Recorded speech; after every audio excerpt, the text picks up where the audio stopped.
Crowfeather's Trial, Chapter 1. Wind swept across the moor, ruffling Crowfeather's gray-black fur, as he stood among the rest of his clanmates at the crest of the hill.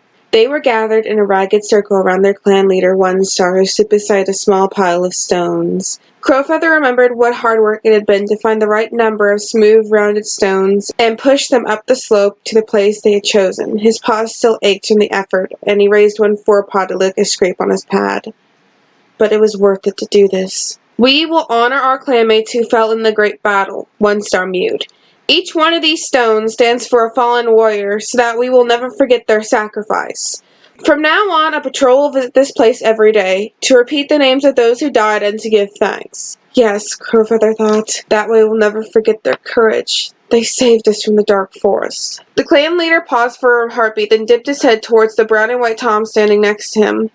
"As our new deputy, Hairspring," he continued, "you shall put the last stone in place." Crowfeather stiffened, making a conscious effort not to let his shoulder fur bristle as he watched Hairspring thrust the final stone across the springy moorland grass and slide it neatly into the gap left for it. "This stone is for Ashfoot," Hairspring mewed solemnly. "She served her clan well." Crowfeather felt a fresh pang of grief for his dead mother, whose throat had been ripped out by the claws of a dark forest warrior, and realized that his pain was mingled with disappointment that he hadn't been chosen as the clan's new deputy. He was aware of some of his clanmates casting sidelong glances at him as if they had expected it too. After all, he was a senior warrior, and one of the chosen cats who had traveled to the Sundrum place to meet with Midnight.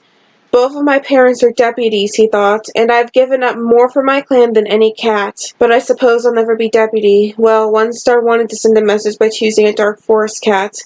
And however mouse-brained that message may be, it's sent. He suppressed a sigh, admitting to himself that this was a strange time for the clans, as they tried to come together after the great battle, almost a moon ago. It's like kestrel flight, trying to heal a wound just by slapping cobweb on it, without cleaning it or using any herbs. Crowfeather narrowed his eyes as he gazed at his clan leader. One Star looked relaxed, content, his amber eyes gleaming, as if he truly believed that Wing Clan was united again.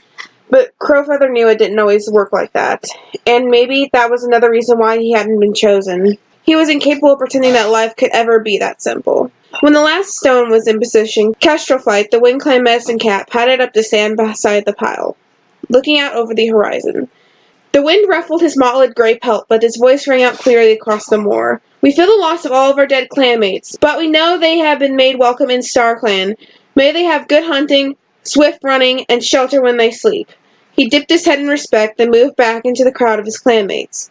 A ripple of agreement passed through the clan. The voices hushed with the solemnity of the moment. One Star began to speak again, but it was hard for Crowfeather to concentrate when he spotted his son Breezepelt hovering on the fringe, his expression angry and uncomfortable, like he always looks, Crowfeather thought bitterly. His mind drifted back to the great battle, especially how he'd sunk his claws into Breezepelt's shoulders and hauled him back to keep him from killing his half-brother Lion Blaze. He knew One Star had forgiven Breezepelt, as well as all the other cats who had trained in the Dark Forest.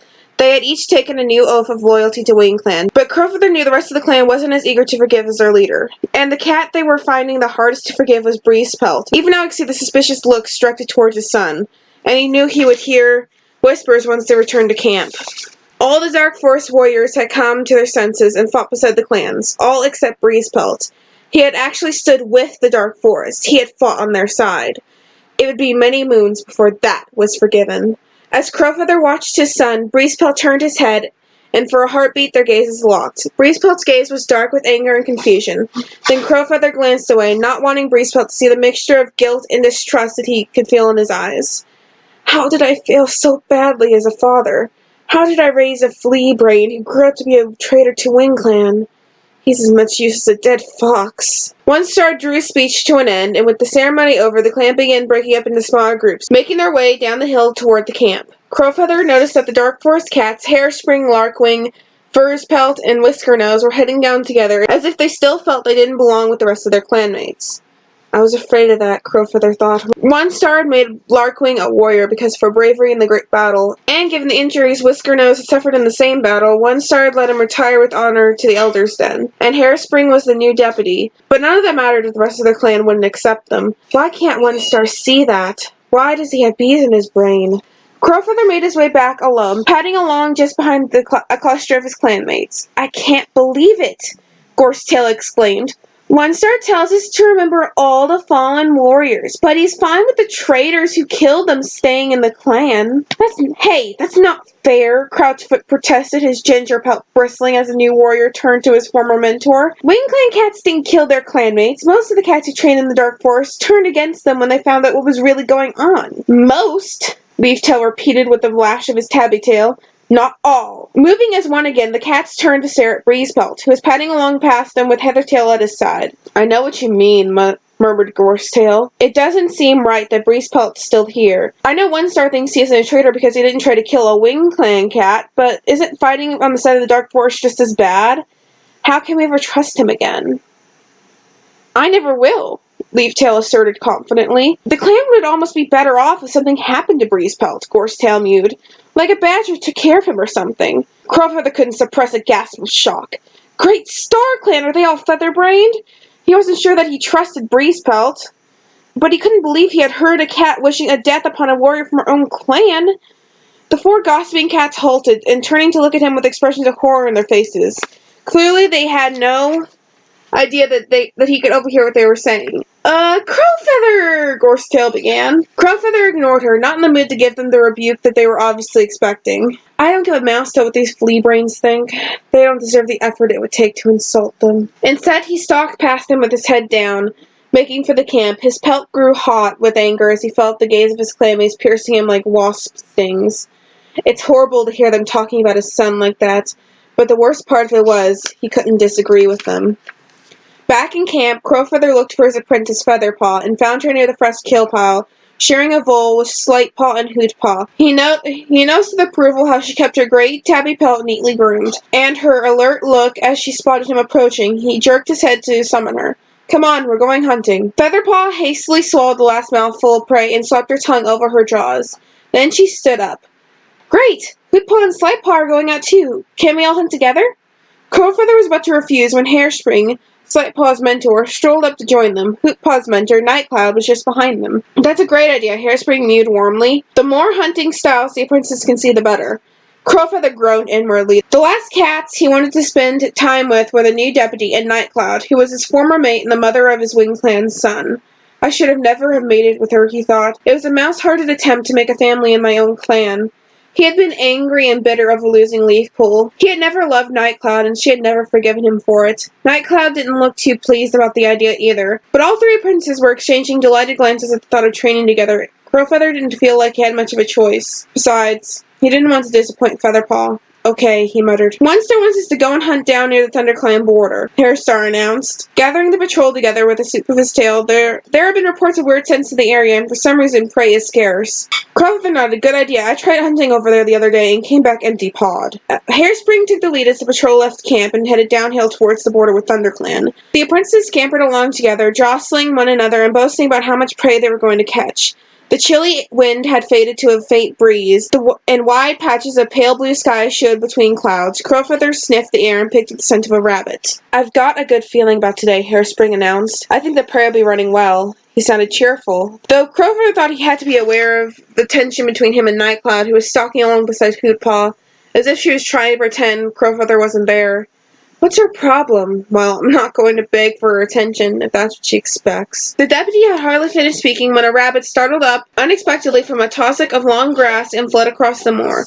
Nightcloud raced after it. Crowfeather could not help admiring her strong, graceful bounds and the way her muscles rippled under her black pelt. "She's not my mate anymore, and that's just fine by me. Life is easier now." Suppressing a snort of annoyance, he turned to Featherpaw. "Watch Nightcloud," he instructed her. "See how quickly she reacted, and when the rabbit changed direction, she doesn't lose a step. Why is that?" Featherpaw's head tilted as she searched for the answer. After a moment, she looked back at him with wide, questioning eyes. "I don't know." "Because a good hunter is always thinking," Crowfeather told her. "Always alert to a prey's best route of escape. You can't just follow it. You have to work out where it's going to run. That's what Nightcloud is doing now." Featherpaw nodded, her gaze fixed on the black she-cat. "She's great. As she spoke, the rabbit vanished behind an outcrop of rock, with Nightcloud hard in its paws. A shrill shriek of terror was abruptly cut off, and a moment later Nightcloud emerged from the rocks with the limp body of the rabbit dangling from her jaws. "She got it!" Hootpaw exclaimed.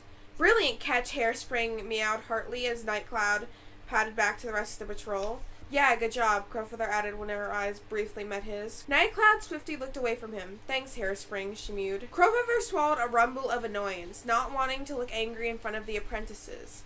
How petty. She can't even accept my praise. When Nightcloud had finished scraping the earth over her catch to collect later, Crowfeather was the first to spot the black-tipped ears of a hare poking up from where the creature was crouching in a shallow dip in the ground. "Who can tell me what the problem here is?" Hairspring asked the apprentices in a low voice. Feathertail waved her tail excitedly, but had the sense to speak in a quiet murmur as she answered. "The breeze is blowing from us to the hare." "Right," Hairspring mewed, while Crowfeather felt proud that his apprentice had spoken first. "So it's going to scent us long before we can get close enough to pounce. What do you think we should do about it?"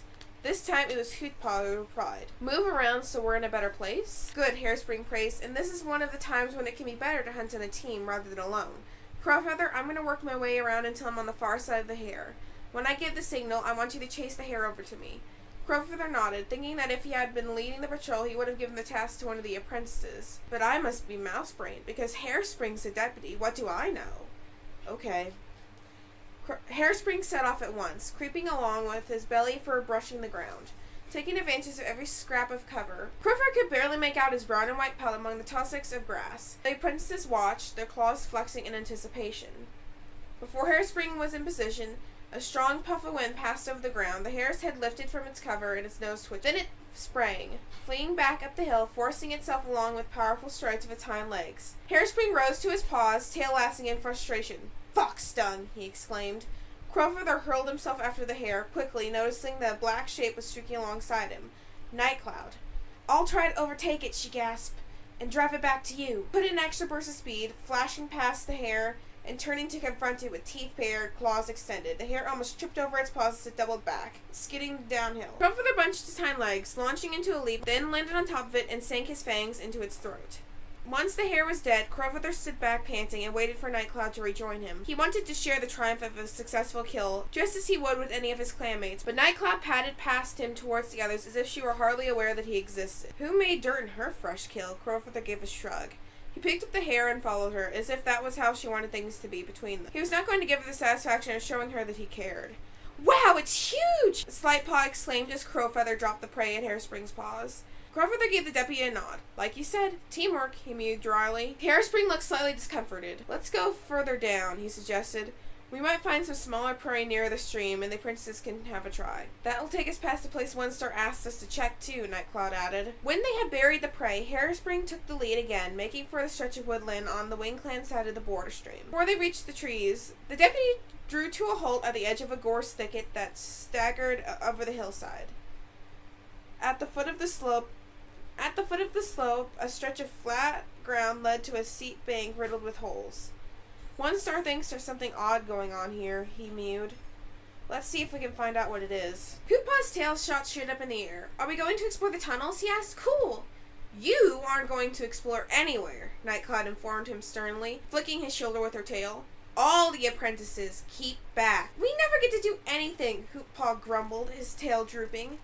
"If you're not careful, you'll get to do Elder's ticks," his mentor warned him. "Now let's see what we can scent."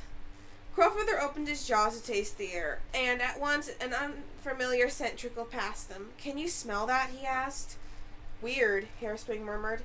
"I feel like I should recognize it, but I'm not sure." "It might be coming from the tunnels," Nightcloud pointed out. Crowfeather turned a slow circle, looking around them. The tunnels that gapped in the bank stretched for countless fox lengths underneath the territory, joining Wing-Clan to Thunder-Clan. The nearest hole was in the side of a steep bank, gapped open only a few tail lengths away.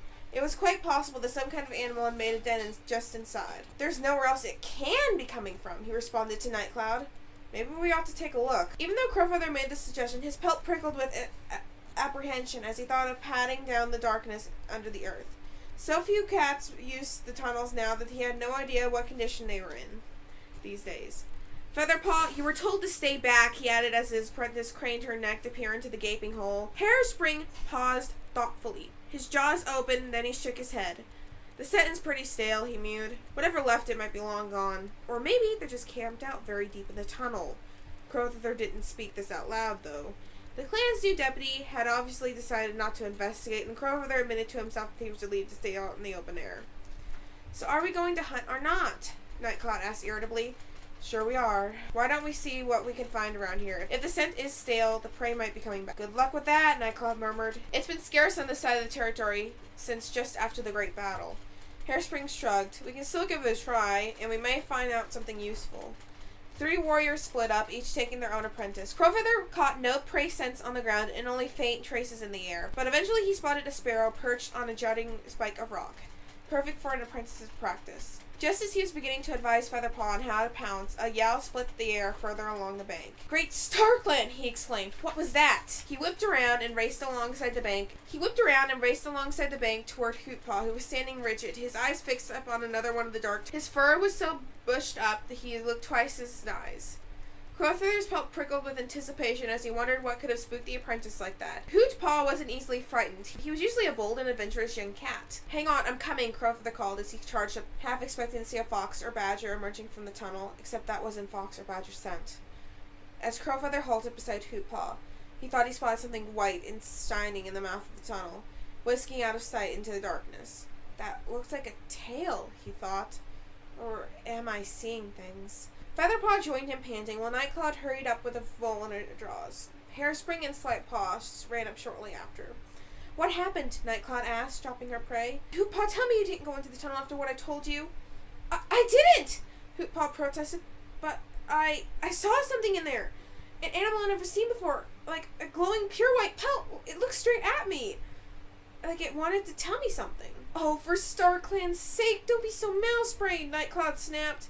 There's no such thing as a glowing white cat, only StarClan, and they glitter like stars. Honestly, you made such noise, I thought a badger must be ripping off your fur. I know what I saw, Hootpaw mewed stubbornly. I've never seen anything like it. It was scary. Hairspring looked thoughtfully. Smokey from the horse place told me once that kitty pets sometimes come back after they died. All shining white to visit their 2 legs, he said he'd seen the ghost with his own eyes. That's the most flea-brained thing I've ever heard, Crowfeather exclaimed, glancing at Hairspring.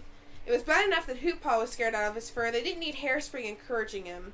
Maybe kitty pets believe that, but they don't even communicate with StarClan. Hairspring returned his glance for a moment, but finally looked away as if he were embarrassed. He should be, Crowfeather thought, annoyed. This is who 1 star chose over me, a warrior who can barely catch a rabbit and now believes in ghosts? Some deputy. I saw a glowing white cat, Hootpaw insisted. His fur was lying flat again, but his eyes were wide and frightened.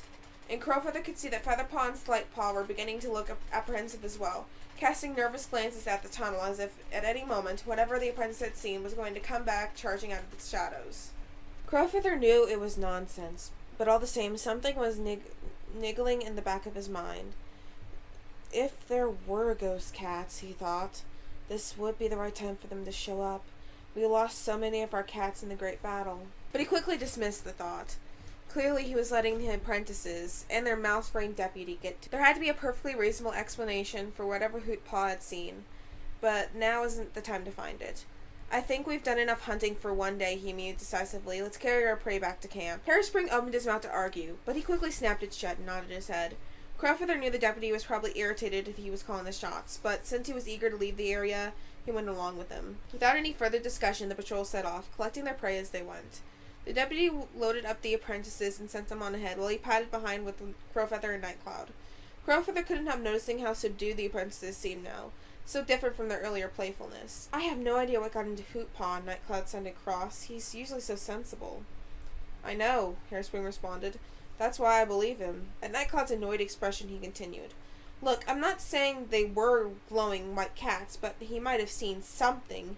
He did, Crowfeather mewed thoughtfully. I know, because I saw something too. Nightcloud turned a gaze on him. Not a glowing white cat by any chance. No, Featherbrain. Crowfeather swallowed his anger, not wanting to get into an argument with Nightcloud, but something white. Like maybe a tail vanishing down to the tunnel? There could have been another animal there. But there aren't any white animals in the moor, Hairspring objected. Still, perhaps you should report it to 1 star. What could he do about it? Nightcloud asked. I'm not sure, Hairspring replied. But we were told to check out this area, and that's what we found. Besides, suppose this is the start of some kind of trouble. and we didn't report it. The clan would be unprepared, and if anything terrible were to happen, it'd be our fault. One Star needs to know what's going on in his own territory. Crowfeather was surprised to find himself murmuring in agreement. Hairspring might not have been the deputy he would have chosen, but he had to admit everything he said was true. He gave Hairspring a sideways glance. Maybe the Tom wasn't the worst deputy One Star could have appointed after all. Crowfeather picked up his pace until he caught up with the apprentices. Featherpaw was trudging along, carrying the rabbit Nightcloud had caught earlier. As she glanced up at Crowfeather, he could see the worry in her eyes. "It'll be okay, you know," Crowfeather reassured her. "If there were anything in the tunnels, One Star will help us figure out what to do about it." Featherpaw just blinked at him. "I know," she mumbled around her prey. "I just wish we could be sure what Hootpaw saw." "We will be soon," Crowfeather responded, "and then whatever it is, Wing Clan will deal with the problem." Featherpaw shot her tail up in the air and her gaze cleared. "Yeah, Wing Clan can deal with anything." Crowfeather gave her an approving nod, reflecting on what a bright young cat she was. She would make a great warrior. He imagined how proud he would be if he were her father. But the thought made his gut twist. He suddenly felt guilty, thinking of Breezepelt, and how he had a better relationship with his apprentice than with his son. Crowfeather spotted One Star outside his den, stretched out in the pale sun of Leafbear. He sat up alertly as Hairspring led his patrol across the camp towards him. "Did you find anything out there?" he asked. Hairspring began to explain about the weird scents they had picked up near the tunnels, and how Hootpaw and maybe Crowfeather had seen something at one of the entrances. "It was a ghost!" Hootpaw erupted. "A shining white ghost cat!" One Star looked dumbfounded. "A ghost," he echoed, twitching his whiskers in confusion. Hairspring explained what he had learned from Smokey at the horse place and how he had claimed he'd seen dead kitty pets returning as shining white ghosts. Crowfeather could see that One Star was listening carefully, but also that he didn't believe a word of it. "I can see you're all very brave," the clan leader told the apprentices when Hairspring had finished, "but I don't think there was any such thing as a ghost cat. Only Star Clan. What you saw must have been a trick of the light or your imagination." Hootpaw still looked mutinous, but he had enough sense not to argue with his clan leader. "It's that weird scent that's bothering me," One Star went on. "It seems like there must be something around the tunnels. I don't like the sound of it. I think we should organize another patrol to look inside and check it out." "I'll take one if you like," Hairspring offered. One Star shook his head. "The sun will have gone down before you get there," he responded. "It will have to be tomorrow. I expect some kind of animal has made its home in the tunnels," he continued. "It wouldn't be the first time that's happened, especially in the cold of Leafbear. But if there is something living there, we need to drive it out. Those tunnels are ours." Looking down reassuringly at the apprentices, he added, "Hootpaw, you did well to spot potential danger. But I don't want any of you spreading the word of wild stories around the camp. I want every cat to keep calm. There's really nothing to worry about."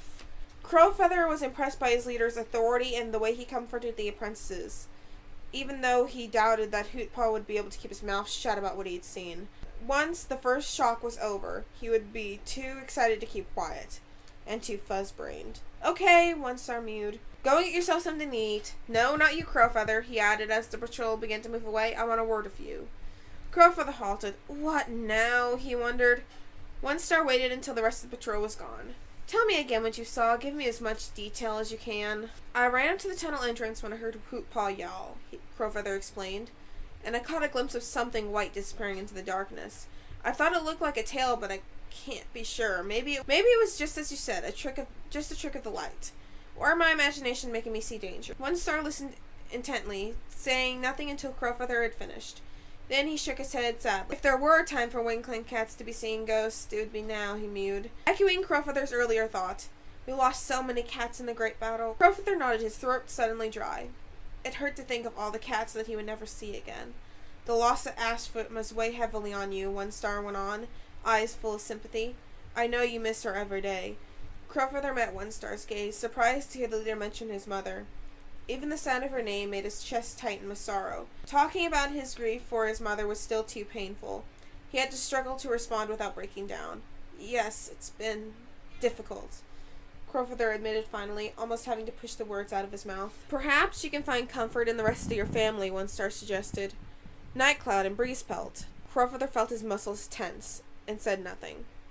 Does he have bees in his brain? One Star knows very well there's no comfort for me there. "But that's just it, isn't it?" One Star went on. "Breezepelt tells me you haven't so much as looked his direction since the great battle. Is that true?" Fury began to build up in Crowfeather's belly. "I don't want to talk about this. I suppose so," he muttered. "Then tell me why," One Star persisted. "I made it clear as clan leader that I've forgiven Breezepelt for his part in the battle.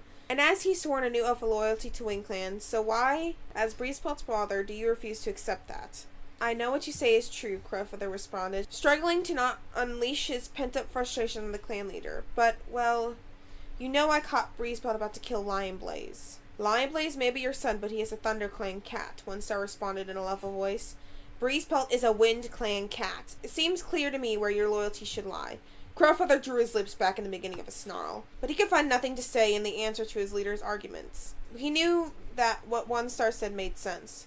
He just found it hard to pretend that his time with Leafpool and the kids they'd had together as a result meant nothing to him. But no cat would understand that but me. For a few heartbeats, One Star was silent. Crowfeather, he began, at last. Are you aware that many cats thought I would choose you as my deputy after Ashfoot's death? Crowfeather felt even more uncomfortable. Whatever other cats had thought, the choice of deputy was for the clan leader to decide, and Crowfeather had never thought of objecting to One Star's choice of Hairspring, even if he did think it was mouse-brained. Yes, I knew that, he admitted, but... Do you want to know why I made the choice that I did? Crowfeather took a deep, calming breath, wishing he could see the point in these questions. Because you're mouse-brained? I suppose that by choosing Hairspring, you are sending a message that the Dark Forest cats can be trusted. That's true, One Star agreed. There is also a reason that I didn't choose you. Crowfeather's ears pricked in surprise. There is? Yes, One Star mewed sternly. Because you care about your anger and your prejudice more than you care about Wind Clan. That's not true. Is it? Wouldn't you have accepted Breezepelt if it weren't? One Star challenged. He's your clanmate, not to mention your own son. Accepting him would clearly be the best thing for the clan. Crowfeather had no answer to this. He felt his whiskers twitch in irritation as he looked away.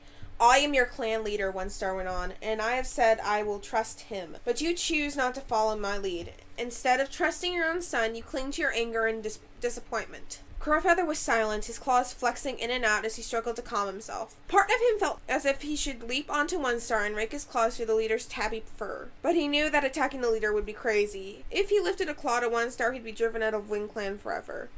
Even thinking about doing it surprised and confused him. Why was he so angry all the time? I expect more from you, Crowfeather, One Star continued.